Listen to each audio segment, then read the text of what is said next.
I am writing this for no one, not for Rome, not for the Senate, who will read speeches into my silence long after I am gone, not even for my son, though I fear for what he will become without me.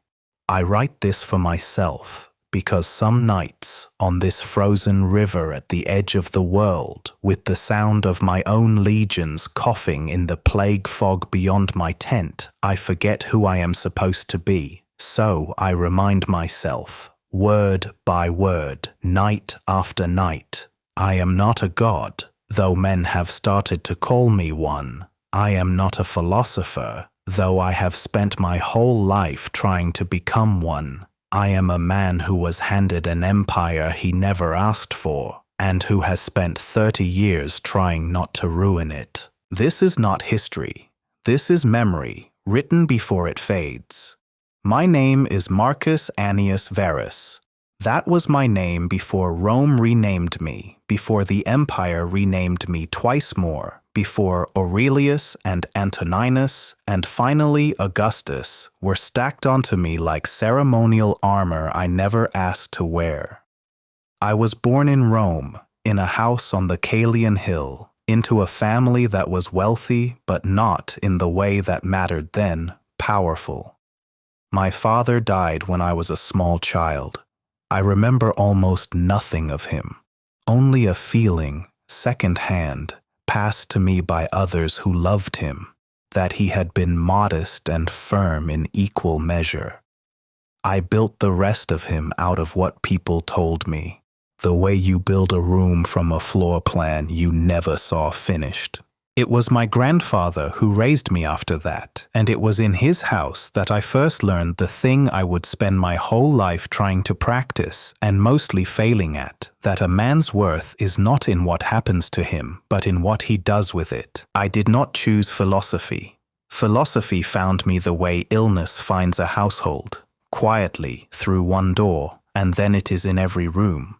I was 12 years old when I first put on the rough cloak of a philosopher and slept on the ground, the way the Stoics did, to prove to myself I could live without comfort if comfort were taken from me. My mother worried. I remember her trying gently to talk me out of the cold floor and the thin blanket. I would not be talked out of it. Even then, I think I understood something children are not supposed to understand. That comfort is a loan, not a possession, and the interest on it comes due eventually. I had extraordinary teachers. Diognetus taught me not to waste my life on trifles, on gossip, on gladiators, on the noise that fills a city and empties a mind.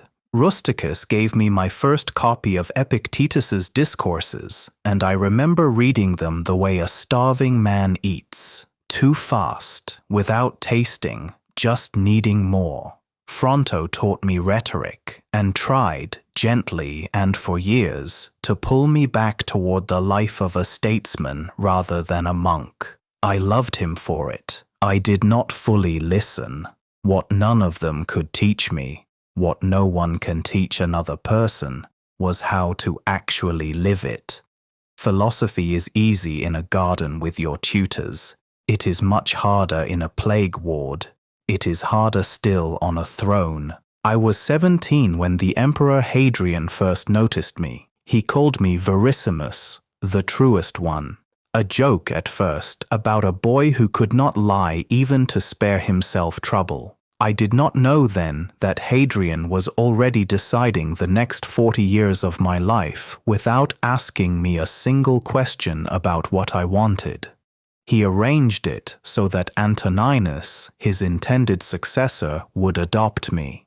And so, without ever standing for it, without ever wanting it in the way men usually want power, I became heir to an empire. I want to be honest about something, here, in the pages no one will read. I did not want this. I do not say that the way ambitious men say it, performing humility while their eyes stay fixed on the throne.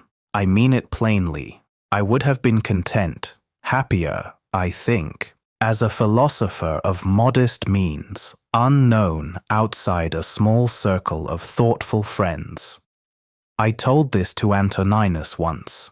He did not try to talk me out of the feeling. He only said that the empire does not ask a man whether he wants it. It only asks whether he will do it well. So I waited. 23 years I served beside Antoninus as his heir, watching him govern. A man of extraordinary steadiness, who ruled without ever needing to remind anyone that he ruled. I studied under him the way I had studied under my tutors, except now the lesson was administration, patience, the slow grinding work of holding a vast and quarrelsome empire together without cracking it. I married in that time. I lost children in that time, more than I can speak of without the old grief rising up fresh, as if no time had passed at all. I learned in those years that a man can be given every philosophical tool in the world for enduring loss, and still, when the loss comes, feel exactly as broken as a man with no philosophy at all.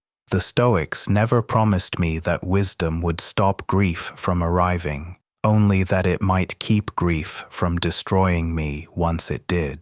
When Antoninus died, I did something the Senate found strange, and some found troubling. I insisted my adopted brother, Lucius Verus, rule beside me as equal emperor, rather than take the throne alone. I did not do this out of weakness, though some read it that way. I did it because I did not trust a single man, myself included, to hold that much power without another voice beside him who could say no. I have thought, many nights since, about whether that was wisdom or simply fear of myself. I am still not certain. Perhaps both things can be true. And so here I am, years later, older than I expected to become, given everything this empire has thrown at me. Plague that emptied cities, war on 3 frontiers, a colleague emperor I loved and then buried, a son I do not know how to save from himself. I did not write any of what came before for Rome. I am not writing this for Rome either. I write it because some nights, out here on the edge of everything, I need to remember who I decided to be before the world started deciding for me. Not an emperor, not a god, whatever the flatterers say. Just a man, trying, imperfectly, incompletely, 1 page at a time, to live the way he was taught a person ought to live. That is who I am. Everything else is simply what happened to me while I was trying to become it. There is a lesson I was given as a young man that I have spent the rest of my life trying to actually live, rather than simply admire the way one admires a well-made sword hanging on a wall. It is this. Some things are within my power, and some things are not. And nearly every misery I have ever caused myself has come from confusing the two. I did not invent this idea. Epictetus taught it long before I was born, and he was a slave before he was a philosopher, which is a fact I have never been able to set aside when I read his words. A man in chains worked out what freedom actually consists of, more precisely than most men who have never been bound by anything at all. He said that my opinions are mine, my choices are mine, my reaction to what happens to me, that is mine entirely, and no one can take it, not even with a sword to my throat. But my body, my possessions, my reputation, whether the crops fail, whether the plague comes, whether the man across from me chooses to lie to my face, none of that is mine to command. It only feels as though it should be. I have had a great deal of practice these last years at telling the difference. I did not choose the plague that came back with the legions from the east. I did not choose Verus's death, though I loved him, imperfect as our partnership sometimes was. I did not choose the tribes gathering across the Danube, testing this frontier the way a man tests ice before he trusts his weight to it. None of that was within my power, not 1 hour of it. What was within my power was smaller and far less impressive to look at from the outside. Whether I would panic, whether I would blame, whether I would let the fear in my chest make my decisions for me, or whether I would set the fear aside, not pretend it wasn't there. That is a different and lesser trick. But set it aside long enough to decide clearly what the situation actually required. I have failed at this more times than I care to record, even here, where I am supposedly honest with no one watching. There were nights, early in the plague years, when I lay awake calculating the deaths as though the number itself were something I could reduce through worry, as if enough sleepless hours might bargain the sickness into leaving one city or another alone. It never worked. Worry has never once, in the history of the world, changed an outcome. It has only stolen sleep from the person doing it and left them worse equipped for the very crisis they were losing sleep over. This is the trap. We are given a mind built to imagine, to project forward, to rehearse disasters before they arrive, and we mistake the vividness of the rehearsal for some kind of control over the thing rehearsed. It is not control, it is only suffering twice, once in the imagining, and once again if the thing actually comes to pass. I remember a council some years ago now, where a report arrived of a defeat on a distant part of the frontier. Troops lost, a commander killed, a gap opened in our line that the enemy might exploit within days. The room went the way rooms go when men are frightened and trying not to show it. Too much talking, too fast, everyone reaching for a plan before anyone had finished understanding the problem. I remember thinking, quite clearly, in the middle of that noise, this defeat has already happened. It is not within my power to make it not have happened.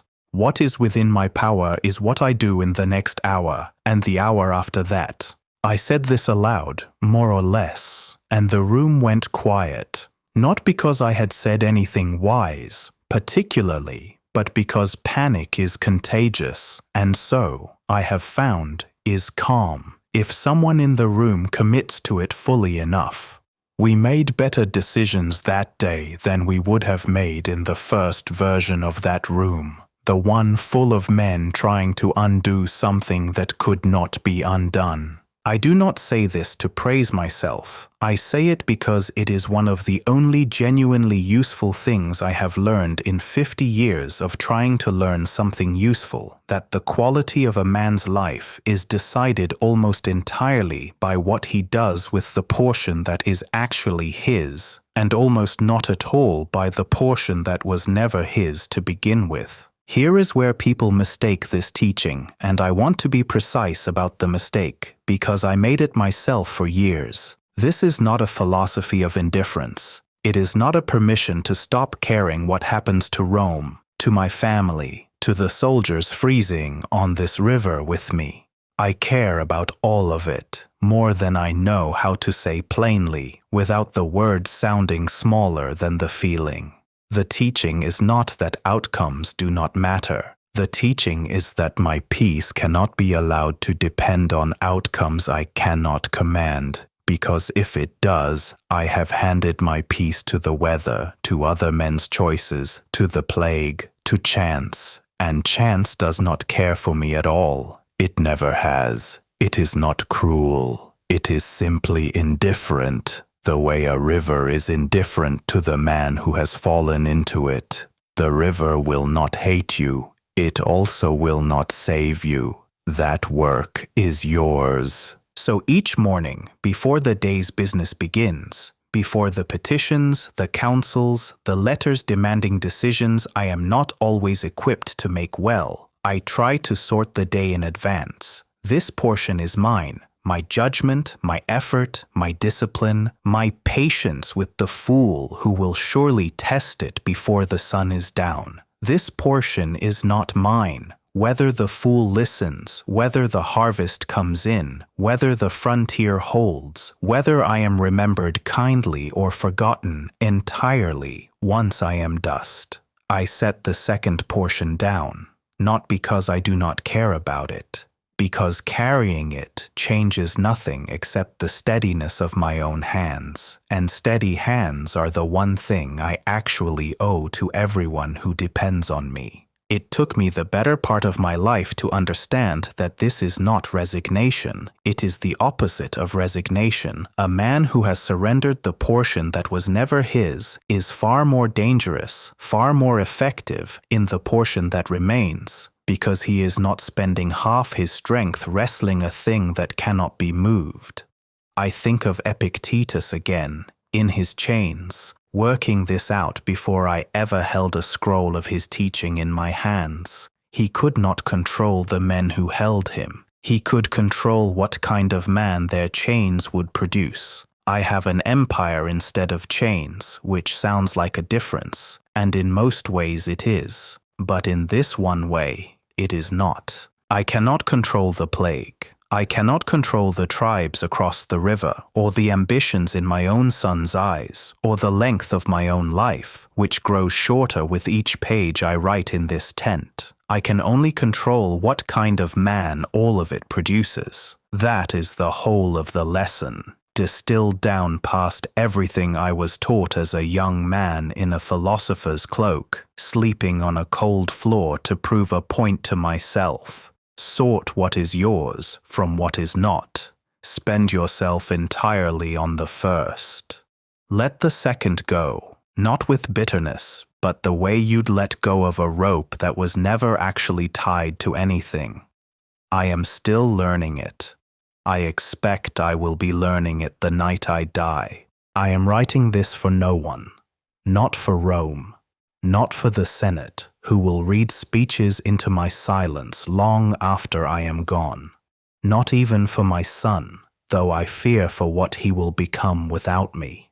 I write this for myself, because some nights, on this frozen river at the edge of the world, with the sound of my own legions coughing in the plague fog beyond my tent, I forget who I am supposed to be. So I remind myself, word by word, night after night. I am not a god, though men have started to call me one. I am not a philosopher, though I have spent my whole life trying to become one. I am a man who was handed an empire he never. This is not history. This is memory, written before it fades.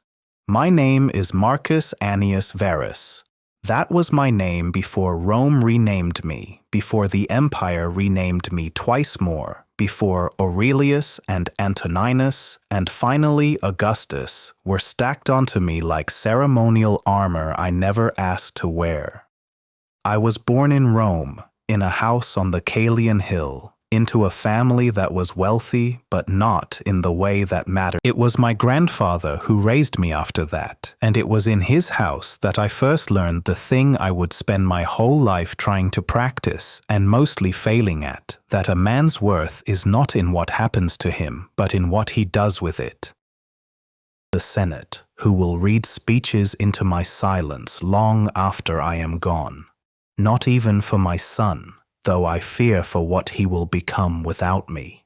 I write this for myself, because some nights, on this frozen river at the edge of the world, with the sound of my own legions coughing in the plague fog beyond my tent, I forget who I am supposed to be. So I remind myself, word by word, night after night. I did not choose philosophy. Philosophy found me the way illness finds a household. Quietly, through one door, and then it is in every room.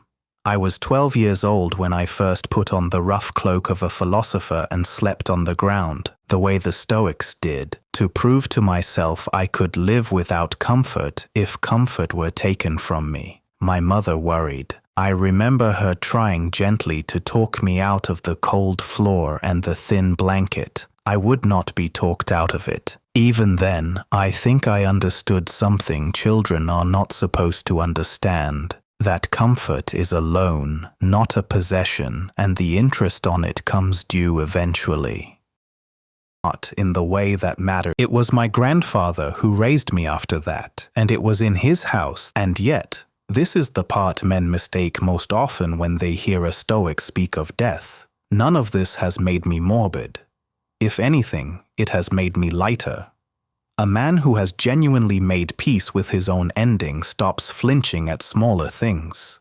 The insult that would have kept another man awake all night does not reach me the way it once did, because I have already, in my mind, stood at the edge of the only loss that actually matters, and everything else has been measured against it and found smaller. I try to imagine some mornings that I am waking up for the last time, not as a performance of gloom, as a discipline. If I knew, genuinely knew, that I would not see tomorrow's sunset, would I spend today the way I am about to spend it? Would I waste the morning on a grievance against a man who insulted me at yesterday's council, replaying his words as though replaying them might somehow undo them? Would I put off the letter to my son that I have been avoiding because the conversation it requires is difficult?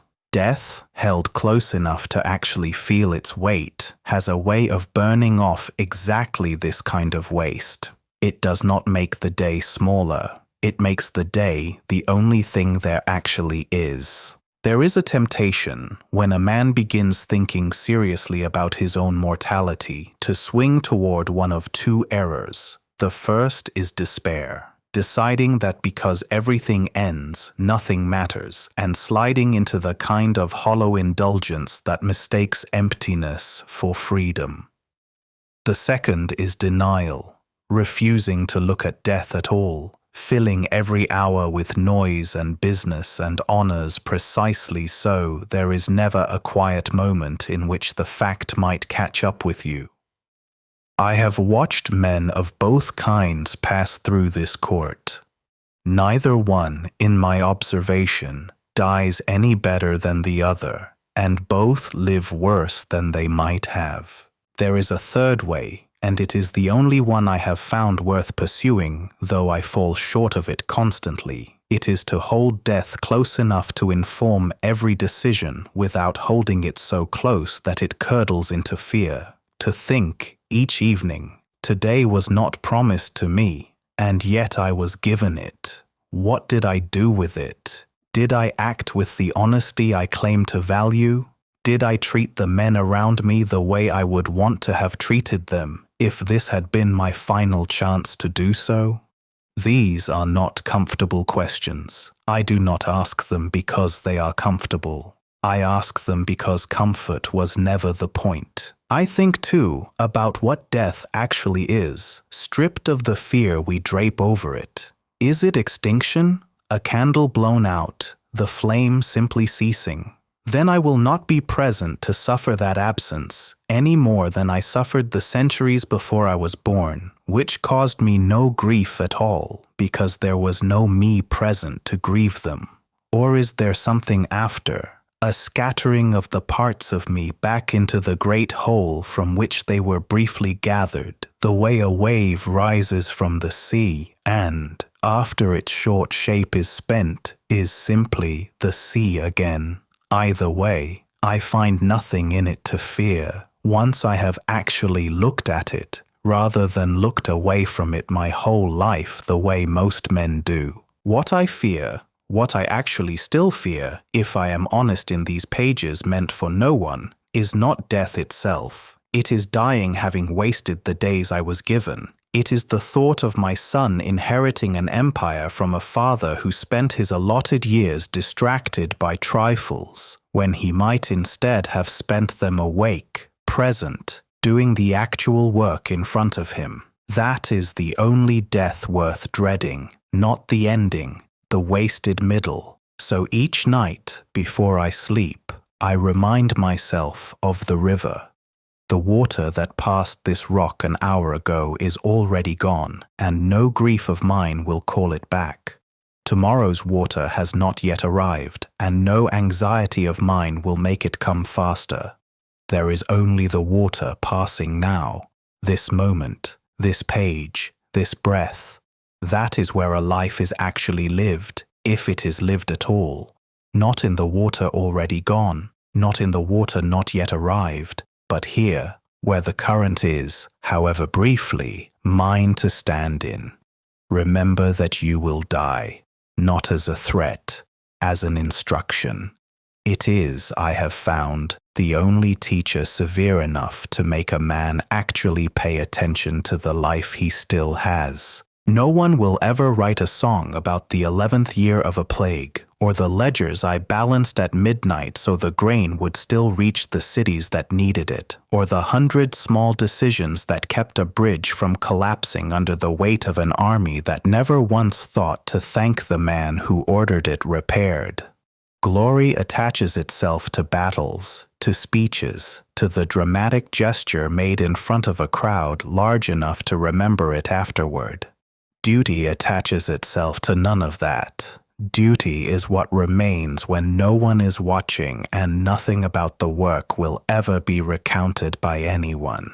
I learned this slowly, and I resisted the lesson longer than I would like to admit. As a young man, even one raised on Stoic teaching, there is a part of you that still wants the thing to be seen. You perform the sacrifice, and some small, unphilosophical corner of your mind waits for the room to notice.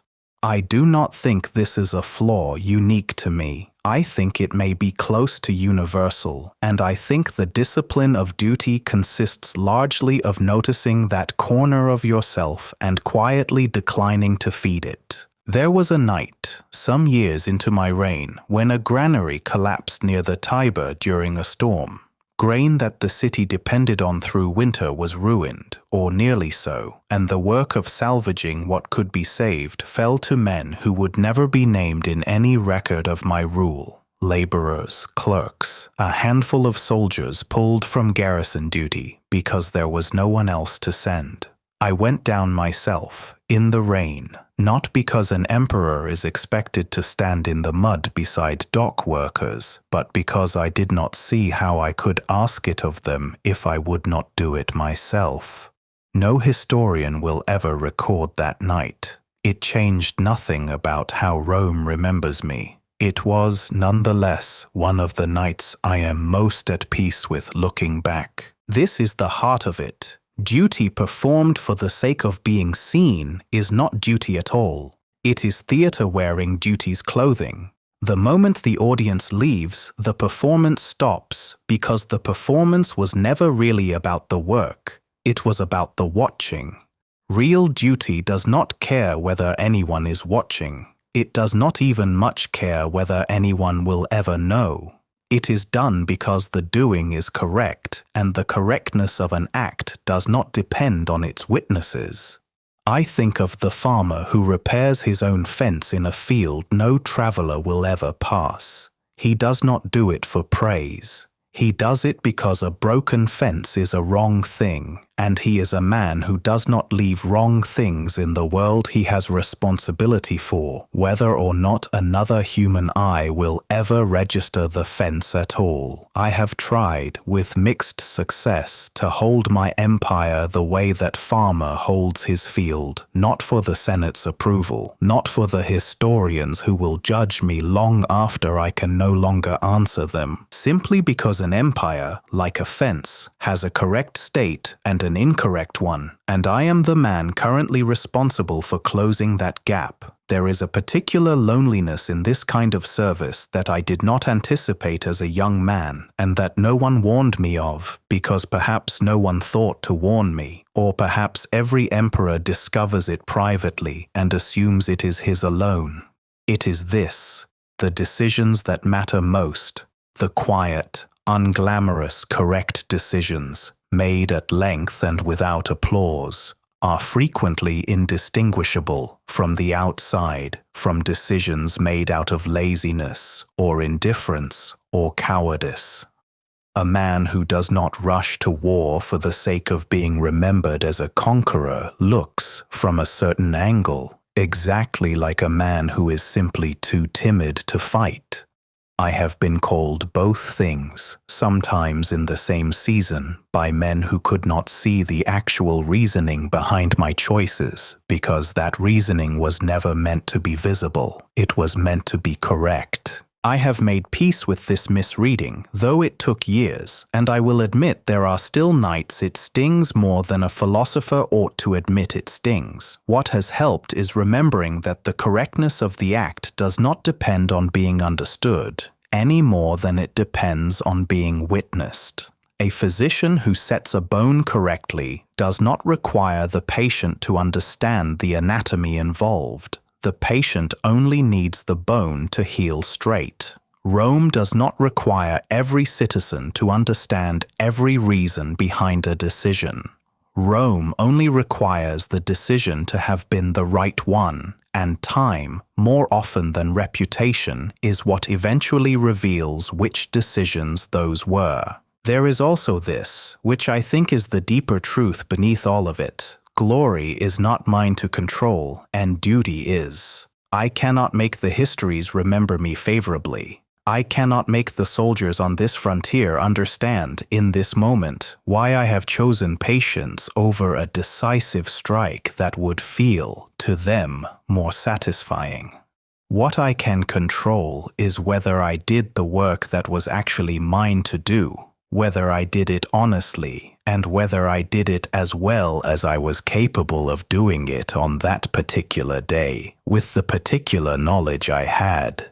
Everything past that boundary belongs to chance, to other men's judgment, to history, none of which I can command, and none of which, therefore, I should be spending my peace trying to satisfy.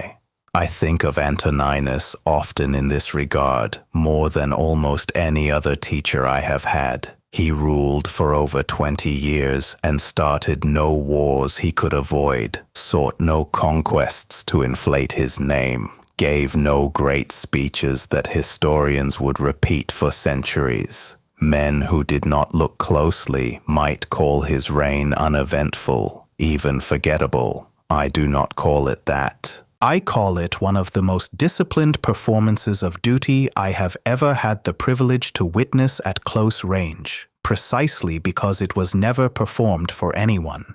He simply governed correctly, day after day, for 2 decades, and let the quiet accumulation of 10,000 right decisions be the whole of his legacy. I do not know that Rome has fully understood what it was given in him. I understood it because I watched it happen from close enough to see the cost. I try, however imperfectly, to govern the same way, not for the sake of imitating a man I admired, though I do admire him, but because I believe now, after enough years of testing the idea against reality, that this actually is what duty requires. The willingness to do the necessary thing regardless of whether it will ever be recognized as necessary. Some nights that means a decision no one will thank me for. Some nights it means holding a line no historian will ever describe as dramatic. Some nights it simply means standing in the rain beside men whose names I do not know, moving grain sacks that will feed a city that will never learn who helped save its winter. I do not say any of this expecting sympathy. Here in these pages, meant for no one but myself. I say it because I want to remember, on the nights when the loneliness of unwitnessed duty presses in hardest, that this was always the nature of the work I chose, or rather, the work that was handed to me and that I chose, eventually, to accept fully, rather than merely endure. Glory was never owed to me, only the duty was ever actually mine. So let the songs go to the men who wanted them. Let the histories remember whichever version of events survives the retelling. What I have actually done, the ledgers balanced at midnight, the bridges repaired, the granary salvaged in the rain, the decisions made correctly and explained to no one. That is mine, regardless of what the histories decide to keep. It was never going to be seen. It only ever needed to be done. A boulder fell across the road once, on campaign, blocking the only pass wide enough for the supply wagons. The men who found it first stood and cursed it, as men do, as though cursing might move stone. I remember riding up and finding them still cursing an hour later, the boulder exactly where it had been, unmoved by any of their opinions about it. I have come to think that boulder is not a bad likeness for most of what happens to us. The obstacle does not care what we think of it. It only sits there, indifferent, until we either find a way around it or waste ourselves shouting at it. And here is the strange part, the part that took me most of my life to actually believe, rather than merely repeat as a clever phrase. The boulder itself was never the enemy. Our own fury at the boulder was the only thing actually costing us the day. There is a teaching I return to more than almost any other because it has proven itself true more times than I can count in a life that has not been short of adversity. It is this: the impediment to action advances action. What stands in the way becomes the way. I did not invent this. I inherited it, the way I inherited most of what is worth anything in me, from teachers who themselves inherited it from teachers before them. But I have tested it against real obstacles, not merely admired it as a saying, and I have found it to be one of the few things in this world that holds up under actual weight. Consider fire. Thrown onto a small flame, kindling only feeds it and it grows. This is the nature of a well-made fire. Obstacles become its fuel. The very things that might smother a weaker flame become what a strong one consumes and grows from. I have tried, with mixed success across many years, to make my own mind operate the same way. Not by pretending the obstacle is pleasant, not by performing gratitude for suffering, which I have always found a little false, a little too easy, a philosopher's trick played on himself.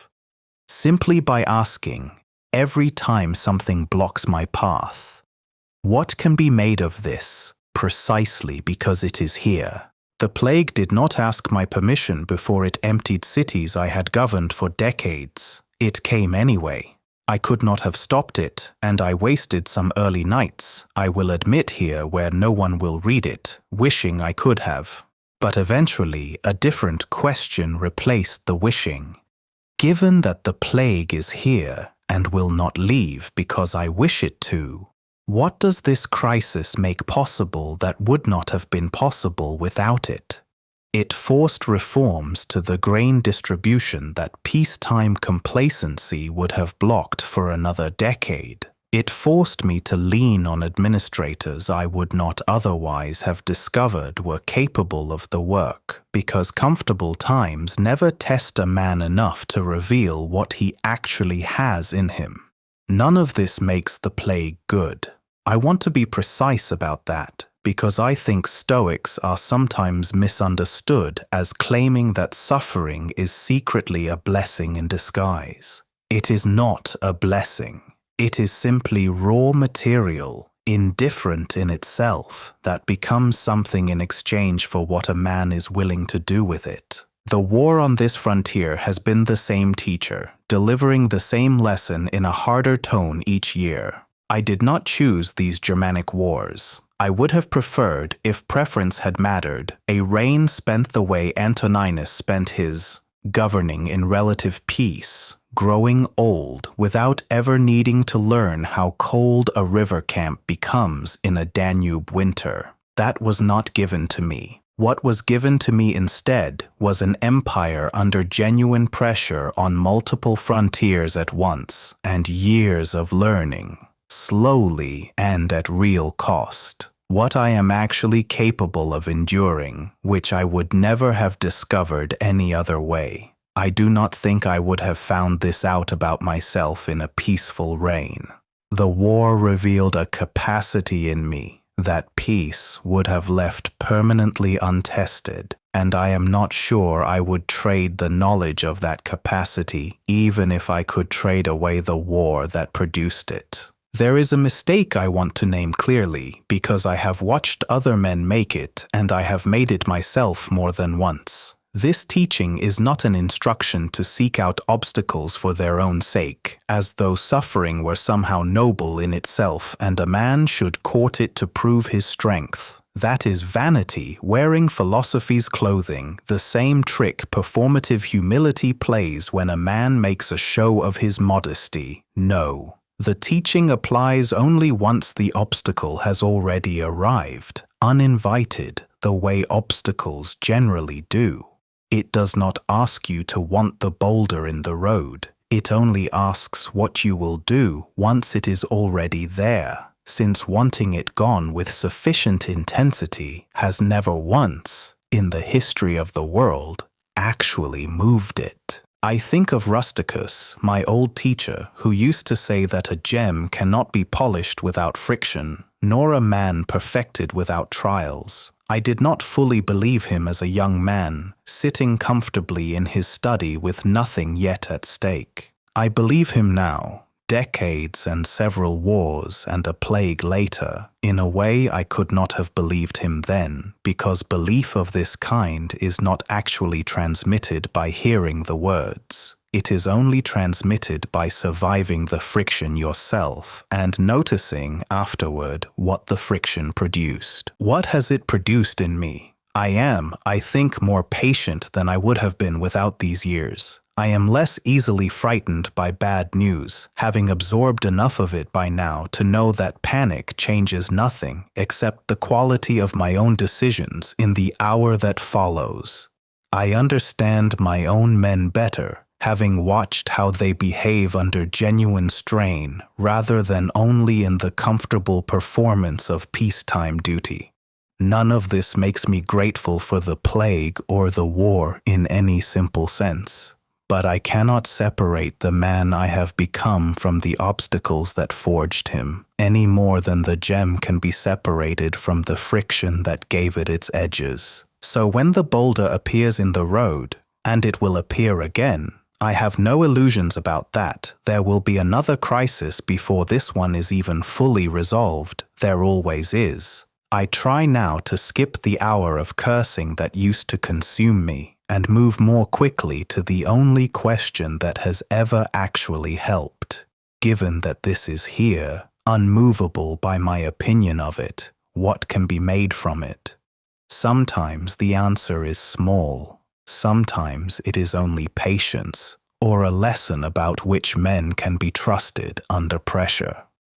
But there is always an answer, if a man is willing to look for it, instead of simply standing in the road, shouting at stone. The obstacle does not care whether we curse it or use it. That choice, unlike the obstacle itself, has always been entirely ours. Say this to yourself in the morning before the day has had the chance to test it. Today, I will meet men who are meddling, ungrateful, insolent, deceitful, envious, and unsociable. I have written some version of this to myself more mornings than I can count, and I have needed it more mornings than I would like to admit, because the day rarely fails to produce at least one of them, and some days produce all 7 before the sun has fully risen. I used to think this teaching was meant to armor me against other people, a kind of preparation so their behavior could not wound me, the way a soldier braces before a blow he knows is coming. I have come to think it means something else, something a little harder to hold on to.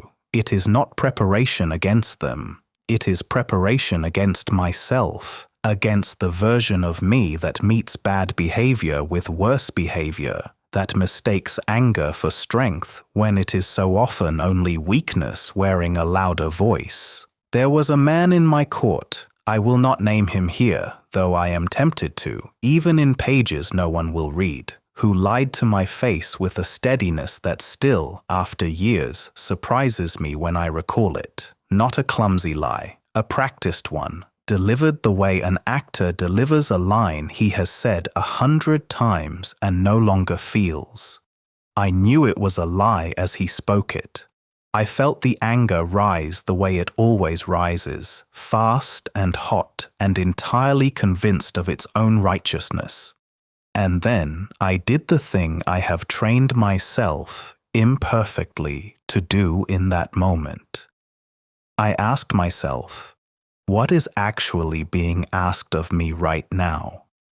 Not by him, by the situation itself, stripped of my anger about it.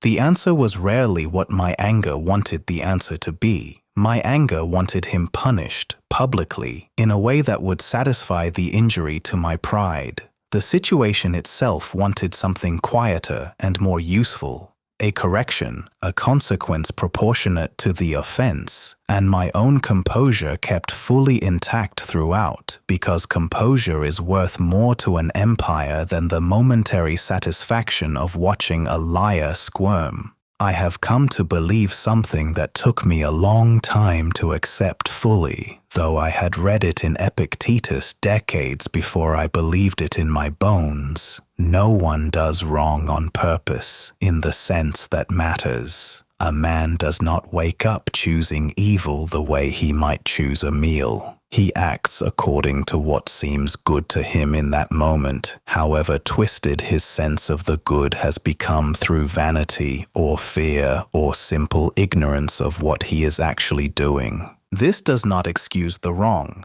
It does explain it, and explanation, I have found, is a far more useful tool than fury for actually correcting behavior, because fury teaches a man to hide his faults from you, while a clear correction, delivered without heat, sometimes teaches him to examine them instead.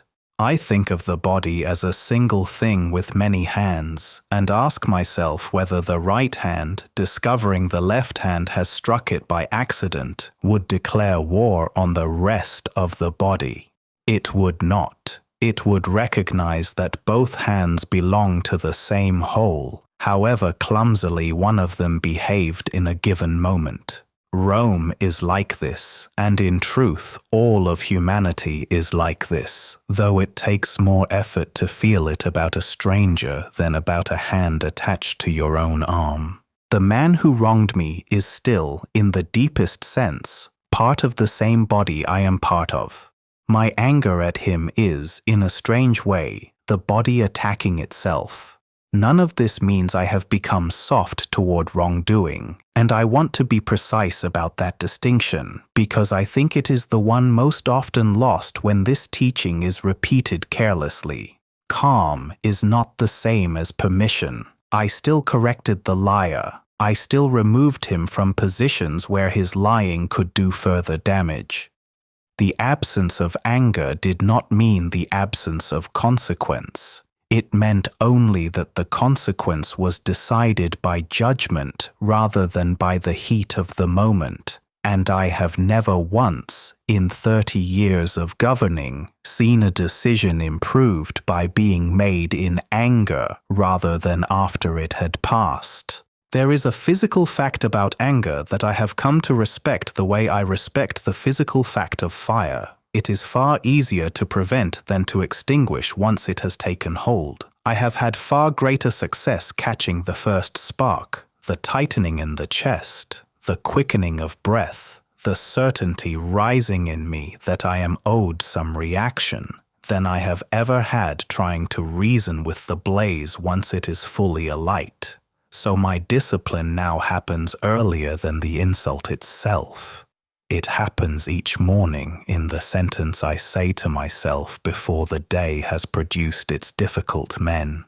Expect them, not with dread, with the same plain acceptance I would give to expecting rain in a season known for rain. A man who expects rain does not rage at the sky when it falls. He simply already has his cloak. I think, too, about the men who have wronged me the most severely, and I notice something uncomfortable when I examine my own reactions honestly. My anger has rarely been proportional to the actual damage done. It has been proportional to how surprised I was and how much I felt my dignity had been specifically targeted. Strip away the surprise and the wounded pride, and what remains is usually a much smaller problem than the anger suggested.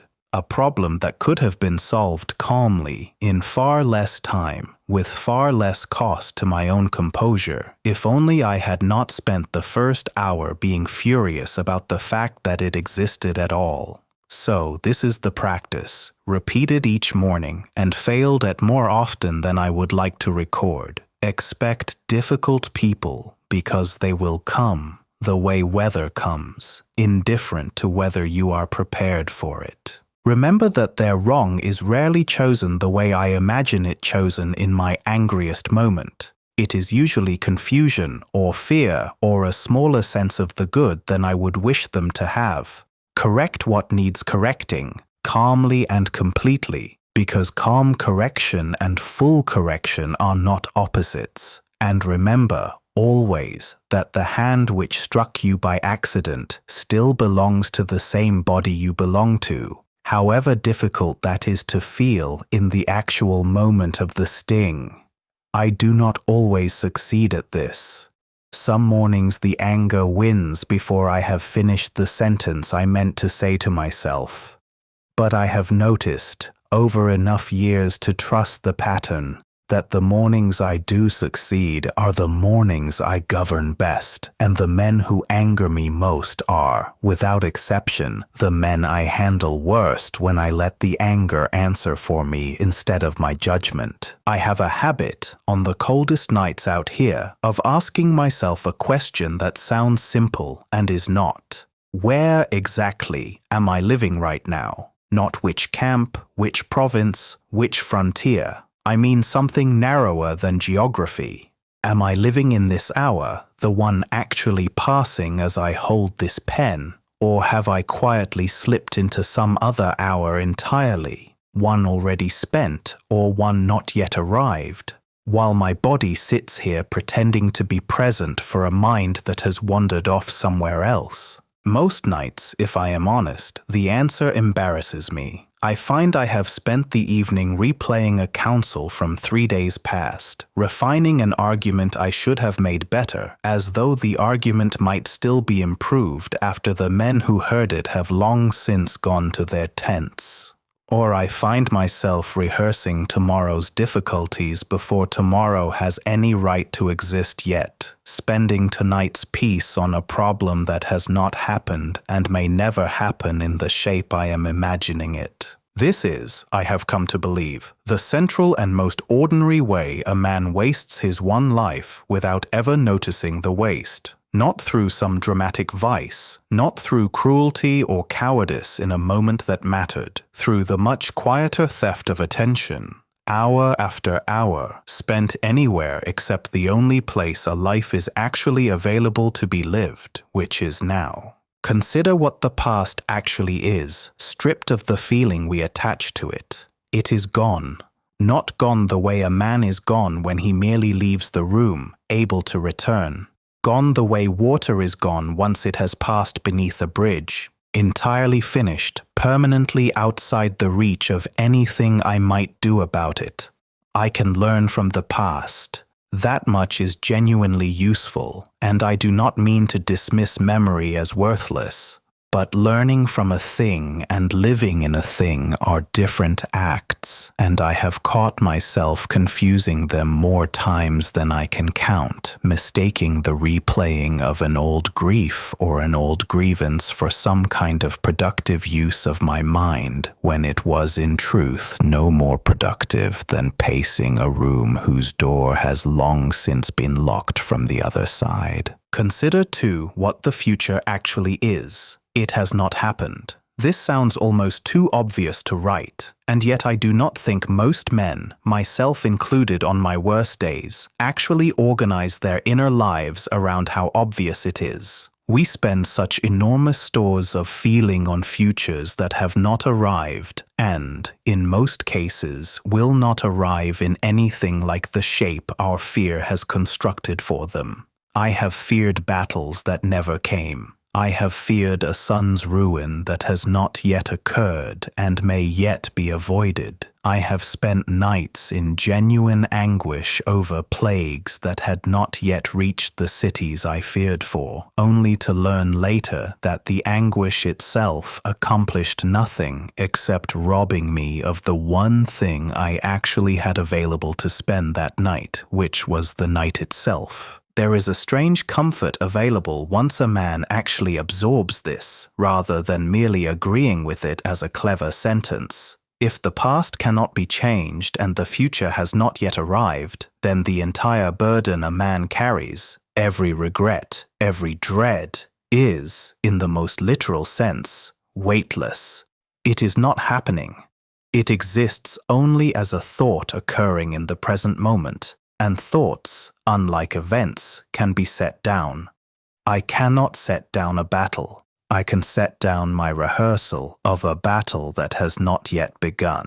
That rehearsal was never the battle. It was only ever a story I was telling myself about a battle, in the 1 hour I actually possessed, which I then spent on a battle I do not yet possess, and may never possess in the form I imagined. There is a strange comfort available once a man actually absorbs this, rather than merely agreeing with it as a clever sentence. If the past cannot be changed and the future has not yet arrived, then the entire burden a man carries, every regret, every dread, is, in the most literal sense, weightless.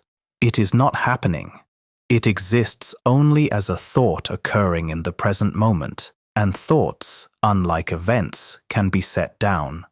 I cannot set down a battle. I can set down my rehearsal of a battle that has not yet begun. That rehearsal was never the battle. It was only ever a story I was telling myself about a battle, in the 1 hour I actually possessed, which I then spent on a battle I do not yet possess, and may never possess in the form I imagined. This is not indifference to consequence, and I want to be as clear about this as I was in the matter of anger. Living in the present does not mean I fail to plan for the frontier's defenses, or fail to consider what my son will need to know before he rules. Planning is itself a present moment act. I am, right now, in this hour, doing the work of preparing for what may come. That is entirely different from spending this hour in the anguish of a future that has not arrived, which accomplishes nothing the planning itself does not already accomplish, and costs a great deal more. There is a further comfort in this teaching, one I have only fully appreciated in recent years, with more of my life behind me than remains ahead. A man does not, in truth, ever lose more than the present moment, because the present moment is the only thing he ever actually possesses. He does not lose his whole life when he dies, in the way a miser fears losing a great fortune all at once. He can only ever lose the instant he is currently standing in, since the rest of his life, past and future both, was never his to lose in the first place, one being already spent and the other not yet granted. This thought does not make death lighter exactly, but it makes clear that the fear of losing everything is built on a confusion about what a man actually has, which is only ever this, only ever now. There is a further comfort in this teaching, one I have only fully appreciated in recent years, with more of my life behind me than remains ahead. A man does not, in truth, ever lose more than the present moment, because the present moment is the only thing he ever actually possesses. He does not lose his whole life when he dies, in the way a miser fears losing a great fortune all at once. He can only ever lose the instant he is currently standing in, since the rest of his life, past and future both, was never his to lose in the first place, one being already spent and the other not yet granted. This thought does not make death lighter exactly, but it makes clear that the fear of losing everything is built on a confusion about what a man actually has, which is only ever this, only ever now. There is a view I try to summon on the nights when this camp, this river, this whole quarrelsome frontier begins to feel like the entire world. I imagine myself lifted above it, above the tents, above the Danube, above Rome itself, higher still, until the empire I have spent my life governing becomes a thing I can hold between two fingers, and higher again until it disappears entirely into the vastness surrounding it. From that height, the wars that keep me awake are the disputes of insects on a single leaf of an immense tree. The honors I have been given and the ones I have been denied are dust motes catching light for an instant before settling back into the dark. I do not summon this view to make myself feel small in a way that despairs. I summon it because it is, as far as I can tell, simply accurate, and I have found that accuracy, even when it humbles a man, tends to steady him more reliably than any comforting exaggeration of his own importance ever could. I am one man, on one riverbank, in one province, of one empire, on one world, among what the astronomers tell me may be countless others turning through the same dark that holds this one. I did not invent this thought to console myself for insignificance. I use it because it corrects a distortion that creeps into every ruler's mind if he is not careful. The slow, flattering suggestion that the scale of his responsibility implies some equivalent scale to his own importance in the actual order of things. It does not. Rome is vast to the men living inside it.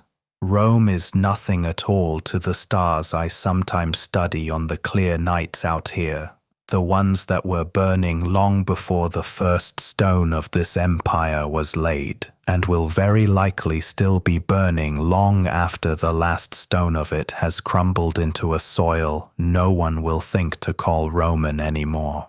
There is relief in this, once a man stops resisting it. If I am, in the largest honest accounting, a small and temporary arrangement of matter that happens for a short time to call itself Marcus, then the weight I carry, however real it is at the scale of a single human life, and I do not mean to dismiss that scale, it is the only scale I actually live at, is not the weight of the universe itself. The universe does not depend on my reign succeeding. It did not depend on Rome existing at all, and it will not notice particularly when Rome, like every other arrangement of stone and ambition before it, eventually does not exist either. I think of myself sometimes as a wave, briefly risen from a sea that is the only truly permanent thing involved in the whole affair.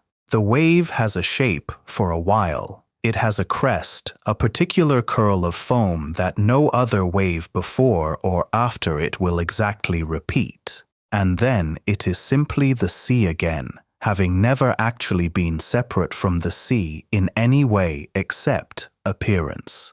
I do not find this thought frightening, though I understand why some men do. I find it, more often than not, the closest thing to actual peace that I have discovered in 50 years of searching for it in less accurate places, in honors, in victories, in the good opinion of men whose opinions, examined honestly, matter a great deal less than they feel as though they matter in the moment they are given or withheld. There is a discipline in returning to this view regularly, the way a man returns to a well he knows will not run dry even when every other well in the province has. When Rome's business presses in hard enough that I cannot see past the next council, the next crisis, the next demand on my attention, I try to step back, not physically obviously. There is no cliff high enough out here for that kind of view, but in the mind, which is the only place this particular height is actually available. From there, the crisis is still real. I do not mean to suggest otherwise. The plague still kills, the frontier still bleeds, my son's education still matters enormously to the empire he will inherit. But the crisis becomes sized correctly, set against the true scale of things, rather than swollen to the size my anxious attention gives it when I am standing too close to see anything else. I think this is what the old teachers meant when they spoke of living according to nature. Not merely eating simply and sleeping under the open sky, though there is something to that too, but living with an accurate sense of one's actual place inside the whole. A man out of proportion with his true size, either too small in his own estimation, cowering from responsibilities that are genuinely his, or too large, imagining his petty victories and defeats carry cosmic weight, is a man who will suffer needlessly in both directions. The view from above corrects both errors at once. It does not let me shrink from the frontier that is genuinely mine to hold. It also does not let me imagine that holding it makes me anything more than a single brief wave in a sea that was here before me and will remain long after. There is, finally, a kind of fellowship available in this view that I did not expect when I first began practicing it as a young man, trying to impress my tutors with philosophical seriousness. Every man I have ever resented, every man who has wronged me, every emperor before me, and everyone who will come after, all of them are the same brief wave, risen from the same sea, subject to the same eventual return to it. This does not erase what any of them have done, good or ill. It does place it inside a frame large enough that my anger at any single one of them loses some of its heat, the way a fire loses its intensity the further back a man stands from it, without the fire itself ceasing to be real. So on the nights this frontier feels like the whole of existence, I try to climb, in my mind, to the height where it is once again clearly a single province, on a single world, in an immensity I will never see the edges of, no matter how long I study the stars above this camp. From there, my death, when it comes, is not a catastrophe interrupting some grand cosmic plan centered on me. It is a wave returning to the sea it was always part of, exactly on schedule, exactly as every wave before it has done, and exactly as every wave after it will do as well. I find, from that height, that I can come back down to the actual business of governing with a clearer head than I carried up. That, I think, is the entire use of the view. Not to escape the world, but to see it accurately enough to return to it and do the work correctly.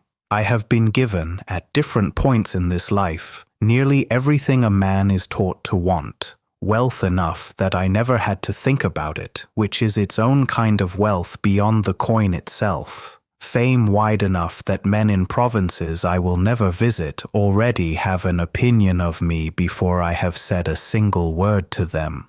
Pleasures available to me in a quantity and variety that most men will never taste in their whole lives. I want to be honest, in these pages meant for no one, about what all of it amounted to, because I do not think the honest answer is the one men expect from an emperor, and I do not think it is the answer I would have believed as a young man either. None of it, on its own, made me a better man.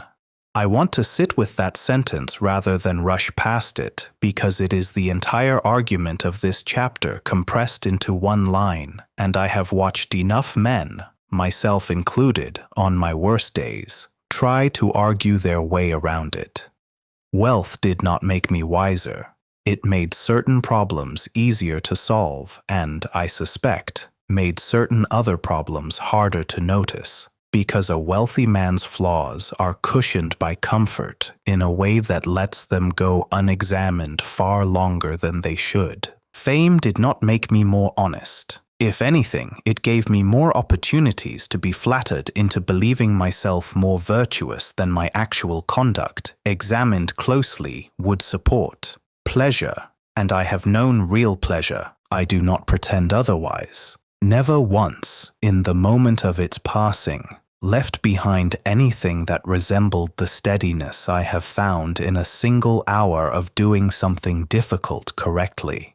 This is not, I want to be clear, an argument that wealth, fame, and pleasure are evil, or that a man ought to flee from them as though they carried plague. That would be its own kind of vanity, a performance of austerity as showy in its own way as the excess it claims to reject.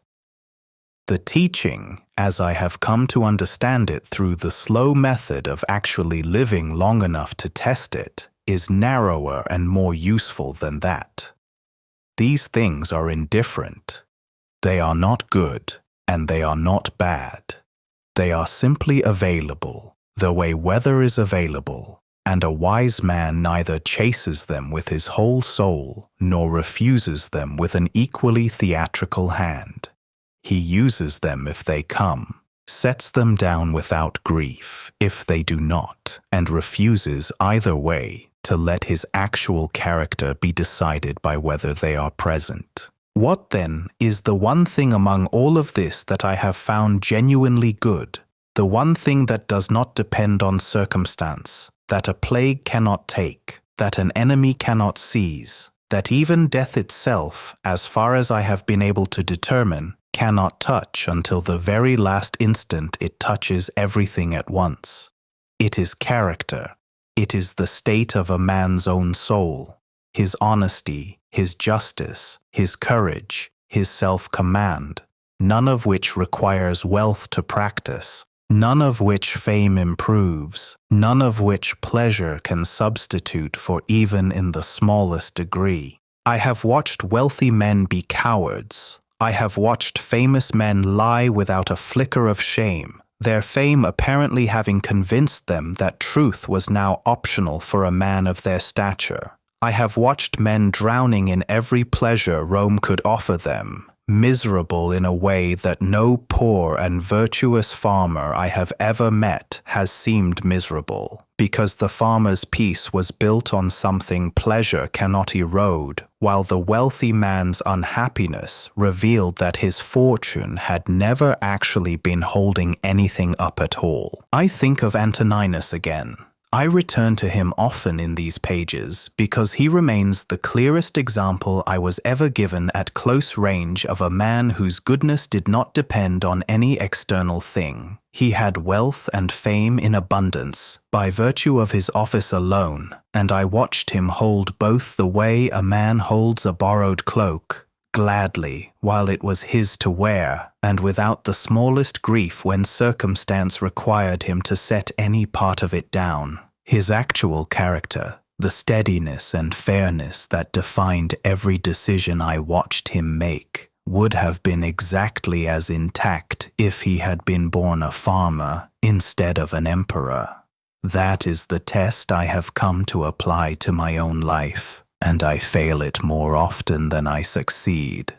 Would I still be the same man in the ways that matter if everything external were stripped away tonight? I do not think I would fully pass that test, if I am honest. Some part of my composure, even now, leans more than I would like on the fact that men treat me as an emperor rather than as a simple philosopher living on a cold riverbank. But I notice the leaning, at least, which I take as some progress over the young man who did not notice it at all, and I try, each day, to lean a little less on the external and a little more on the only thing that was ever actually going to hold my weight, which is the quality of my own character, examined honestly, independent of what Rome or fortune happens to be offering me that particular season. There is a freedom in this, once a man has genuinely tested it rather than merely admired it as a teaching. If virtue is the only good, then nothing outside my own choices can actually diminish me. Rome can strip an emperor of his throne. It cannot strip a just man of his justice unless the man himself chooses to abandon it, which is a wholly different matter and one entirely within his own control rather than fortune's. This is, I think, the deepest version of the freedom Epictetus discovered in his chains, the same freedom I have been circling in different forms throughout everything I have written in this tent. Take everything else away, the wealth, the fame, the pleasures, even the empire itself. And if the character underneath remains just, remains honest, remains courageous, then nothing of actual value has been lost at all. So I try these days to measure my life less by what I have been given and more by what I have become while holding it. Wealth, fame, and pleasure have passed through my hands the way weather passes through a season, and I have used what was useful in them and set aside what was not, as best I have been able.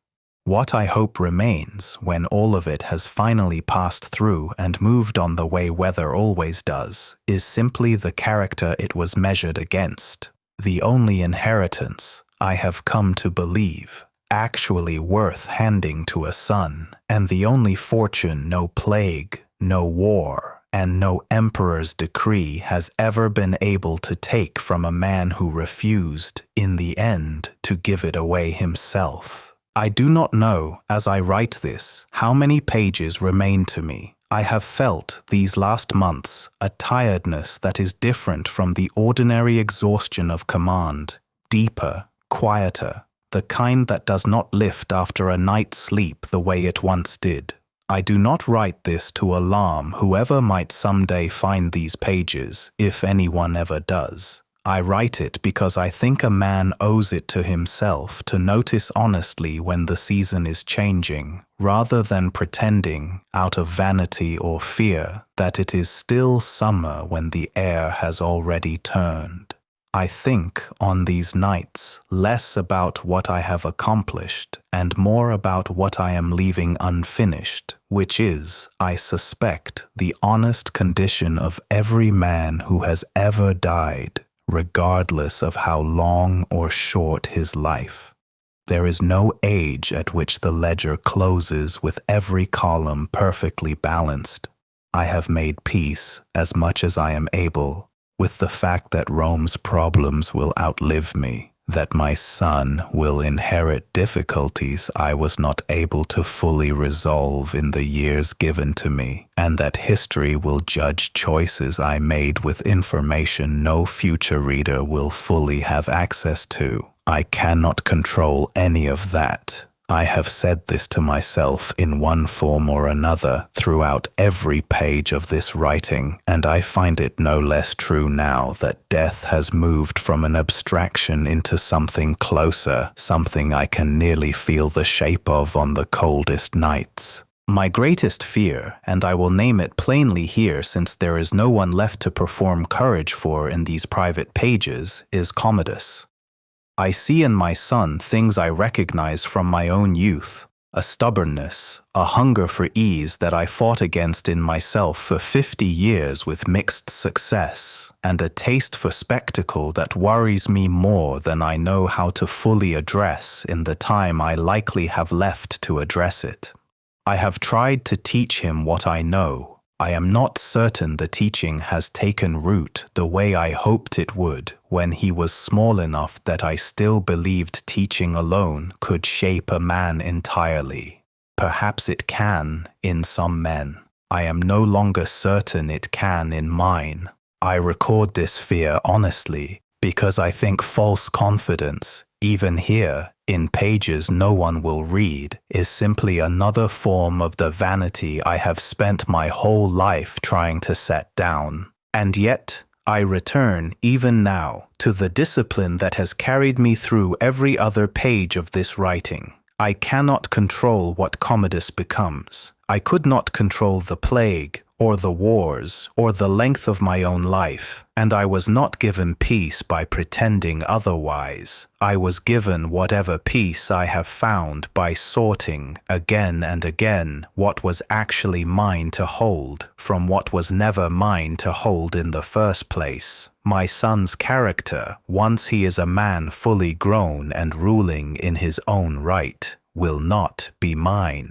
It will be his, built from choices only he can make, the same way mine was built from choices only I could make, regardless of how carefully Hadrian or Antoninus or any tutor tried to shape me toward one outcome or another. What then is my legacy if I cannot even secure the one outcome I care most about? I have thought about this more than almost anything else in these final pages, and I have come to believe the question itself is built on a small error, the same error I have been correcting throughout this entire writing. A legacy that depends on outcomes beyond my control was never going to be a legacy I could actually secure, any more than I could secure the plague's end or the frontier's permanent peace. What I can secure, what was always, in truth, the only thing I was ever securing, page after page, year after year, is the character with which I met everything that happened to me. That much is finished, or nearly so, regardless of what Commodus does with the empire afterward. That much cannot be undone by any decree, any war, any failure of his that I cannot yet foresee and could not prevent, even if I could. If I am remembered at all, I would rather be remembered for the discipline of these pages than for the boundaries of this empire, which will shift long after both are forgotten, the way every empire's boundaries eventually do. I would rather a single reader, generations from now, encounter this private, unpolished record of a man trying, imperfectly, and by his own account here, often failing, to live according to reason and justice than encounter a monument built to a name. Monuments crumble. I have watched older ones crumble in my own lifetime. Monuments to emperors far more celebrated in their own day than I have ever been in mine. What does not crumble, as far as I have been able to determine across an entire life spent testing the question, is the thing a man actually was in the small hours when no monument was watching. So here is what I would leave, if I am permitted to choose what remains of me once the wave has returned to the sea it was always part of. Not the wars, which I fought because they were mine to fight, not because I sought them. Not the boundaries of the empire, which will be redrawn by men not yet born, using reasons I cannot anticipate. Only this, that a man can be handed everything, wealth, fame, absolute power over the lives of millions, and still choose each morning, imperfectly and with real effort, to be simply just. That comfort is a loan, not a possession. That the obstacle is the way through, not around. That anger answers nothing that patience cannot answer better. That the present hour is the only inheritance any of us actually receive, spent well or spent in dread of hours not yet arrived.